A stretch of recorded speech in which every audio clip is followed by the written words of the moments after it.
ಇವೆಲ್ಲ ಏಕಬಳಕೆ ಪ್ಲಾಸ್ಟಿಕ್ ಇವನ್ನ ಯೂಸ್ ಮಾಡೋದ್ರಿಂದ ಪರಿಸರ ಮಾಲಿನ್ಯ ಆಕತಿ. ಒಳ್ಳೆ ನಮ್ಮ ಪರಿಸರದ ಮೇಲೆ ಇವು ಕೊಳಿದಿಲ್ಲ, ಇವು ಕೊಳಿಯುವುದಿಲ್ಲ. ಅದಕ್ಕೆ ಇವು ಹೊಳ್ಳಿ ನೀರಿಗೆ ಅದು ಸೇರ್ತವೆ, ನೀರಿಗೂ ಕಲುಷಿತ ಆಕತಿ. ಜಲಚರ ಪ್ರಾಣಿಗಳನ್ನು ಯೂಸ್ ಮಾಡ್ತೀವಿ. ಅಲ್ಲೇ ಅಡಿಕೆ ಎಲೆ ಗಂಟನ ಪ್ಲೇಟ ಅವನ್ನ ಯೂಸ್ ಮಾಡ್ತೀವಿ. ಒಳ್ಳೆ ಪ್ಲಾಸ್ಟಿಕ್ ಪಾತ್ರೆಗಳಕ್ಕಿಂತ ಮಣ್ಣಿನ ಪಾತ್ರೆ, ಸ್ಟೀಲಿನ ಪಾತ್ರೆಗಳು ಯೂಸ್ ಮಾಡ್ತೀವಿ. ಒಳ್ಳೆ ಪ್ಲಾಸ್ಟಿಕ್ ಕವರ್, ಏಕಬಳಕೆ ಪ್ಲಾಸ್ಟಿಕ್ ಕವರ್ ಬದಲಿ ಬಟ್ಟೆ ಚೀಲಗಳನ್ನ ಯೂಸ್ ಮಾಡಬೇಕು. ಈ ಫಂಕ್ಷನ್ದಾಗ ಪ್ಲಾಸ್ಟಿಕ್ ಪ್ಲೇಟ್ಗಳು, ಪೇಪರ್ ಪ್ಲೇಟ್ ಯೂಸ್ ಮಾಡ್ತಾರಲ್ಲ ಅವ್ನು ಯೂಸ್ ಮಾಡಬಾರ್ದು. ಅವ್ರ ಬದಲಿ ಸ್ಟೀಲಿನ ತಾಟುಗಳನ್ನು ಯೂಸ್ ಮಾಡ್ತೀವಿ. ನಾವಿನ್ನ ಏನು ಏಕಬಳಕೆ ಪ್ಲಾಸ್ಟಿಕ್ಕನ್ನು ಉಪಯೋಗ ಮಾಡೋದನ್ನ ನಿಲ್ಲಿಸ್ತೇವೆ ಅಂತ ಈ ಕಾರ್ಯಕ್ರಮ ನೀವು ಯೂಸ್ ಮಾಡಬೇಡಿ. ಯಾರ ಯೂಸ್ ಮಾಡಕತ್ತೂ ನೀವು ಮಾಡಬಾರ್ದು.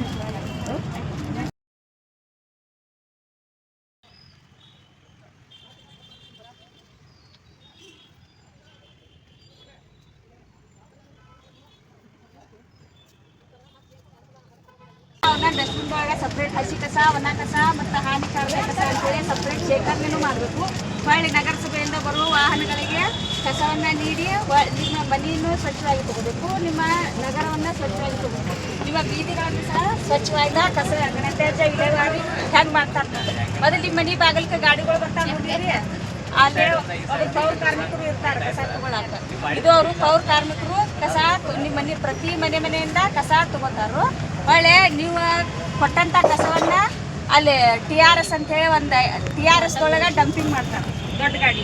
ಆ ಡಂಪಿಂಗ್ ಮಾಡಿದಂಥ ಕಸ ಏನಕತ್ತಿ ನಮ್ಮ SWM ಸೈಟ್ ಐತಿ ಧಾರವಾಡ ರೋಡಿಗೆ ಹೋಗಿದ್ರಿ. SWM ಸೈಟಿಗೆ ಹೋಗಿ ಅದು ಶೇಖರಣೆ ಆಕತ್ತೆ. ಅದ್ರೊಳಗೆ ಸಪ್ರೇಟ್ ಆಕತ್ತೆ, ಸೆಗ್ರಿಗೇಷನ್ ಆಕತ್ತೆ. ಹಸಿ ಕಸ, ಒಣ ಕಸ ಮತ್ತು ಹಾನಿಕಾರಕ ಕಸ ಅಂತೇಳಿ ಸಪ್ರೇಟ್ ಆಕತ್ತೆ. ಹಸಿ ಕಸದಿಂದ ಅಲ್ಲಿ ಏನು ಮಾಡ್ತಾರೆ, ಎರೆಹುಳು ಗೊಬ್ಬರ ತಯಾರು ಮಾಡ್ತಾರೆ.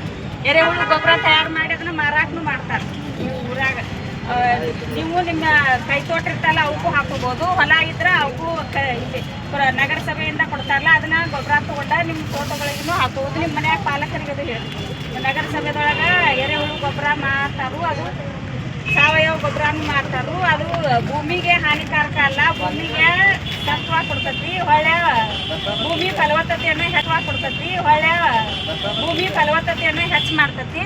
ಅಂತ ಗೊಬ್ಬರ ತಂದ ಹೊಲಕ್ಕೆ ಅದು ಹಾಕಂತ ನೀವು ನಿಮ್ಮ ಪಾಲಕರಿಗೆ ಹೇಳ್ಬೇಕು.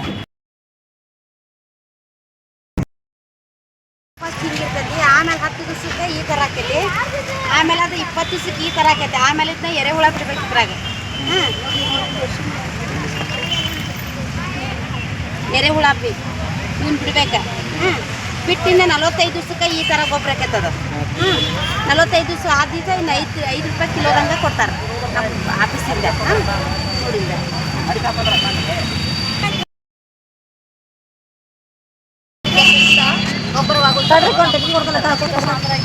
ಬೈಟ್ನಾಗ 5ರಿಂದ 8 ಬೈಟ್ ತಗೊಂಡು ಅದರಲ್ಲಿ ಸ್ವಲ್ಪ ಪ್ರಮಾಣ ನೀರು ಹಾಕಬೇಕು. ಮೊದಲಕ್ಕೆ ನೀರು ಸೆಕೆಂಡ್ ಹಾಕಿ ಕಲಿಸ್ಬೇಕು, ಮಣ್ಣು ಹಾಕಬೇಕು. ಆಮೇಲೆ ಅದರಲ್ಲಿ ನಿಮ್ಮ ಮನೇಲಿ ಅಡುಗೆ ಮನೆ ತಯಾರಾದ ತರಕಾರಿ, ಹಣ್ಣು, ಹಂಪಲ ವಾರಕ್ಕೊಂದ್ಸಲ ನೀರು ಮಣ್ಣು ಹಾಕಬೇಕು. ವಾರಕ್ಕೊಂದ್ಸಲ ಮಣ್ಣು ಹಾಕಿ ಆ ನಂತರ ಅದನ್ನ ಹಂಗೆ ವಾರಕ್ಕೊಂದ್ಸಲ ಹಾಕಿ ಮನೆಯವ್ರಿಗೆ 3 ತಿಂಗಳು ಹಂಗೆ ಮಾಡೋದು. 3 ತಿಂಗಳು ಆದ್ಮೇಲೆ ಅದನ್ನ ಪೈಪ್ ಮುಚ್ಚಿಂದ ಮುಚ್ಚಬೇಕು. ಅದೇ ಮುಚ್ಚಿ ಮತ್ತೊಂದು ಪೈಪ್ ಹಾಕಿ ಮಾಡಬೇಕು. ಹಾಗೆ ಮಾಡಿ ಮತ್ತೆ ಇದನ್ನ ಮೊದಲು ಮಾಡಿದ್ರೆ ಅದನ್ನ ತೆಗೆದು 6 ತಿಂಗಳು ಅದರಲ್ಲಿ ಸಾವಯವ ಉತ್ತಮವಾದ ಗೊಬ್ಬರ ತಯಾರಾಗುತ್ತೆ. ಅದನ್ನು ನಮ್ಮ ಕೈ ತೋಟಕ್ಕೆ ಅಥವಾ ಹೊಲಗಳಿಗೆ ಗದ್ದೆಗಳಿಗೆ ಹಾಕಿ ಯೂಸ್ ಮಾಡಬೇಕು.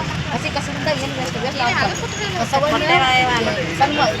ಕಸವನ್ನಾಗಿ ಮಾಡೋದು ಈಗ ಕೆಲಸ.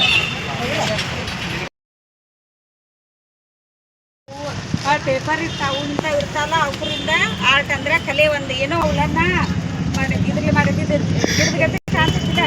ನಿಮ್ಮ ಮನ್ಯಾಗ ನೀವು ಖಾಲಿ ಇದ್ದಾಗ ಮೊಬೈಲ್ ಯೂಸ್ ಮಾಡೋ ಬದ್ಲಿ ವೇಸ್ಟ್ ಆರ್ಟ್ ಅಂದ್ರೆ ಕಸದಿಂದ ರಸ ಯಾವ ರೀತಿ ಮಾಡ್ಬೇಕು ವಿಚಾರ ಮಾಡ್ತಿರ್ಲ. ವೈಚಾರಿಕ ಶಕ್ತಿನೂ ಹೆಚ್ಚಿಗೆ ಆಕತ್ತೆ ವೇಸ್ಟ್ ಆರ್ಟ್ ಮಾಡೋದ್ರಿಂದ.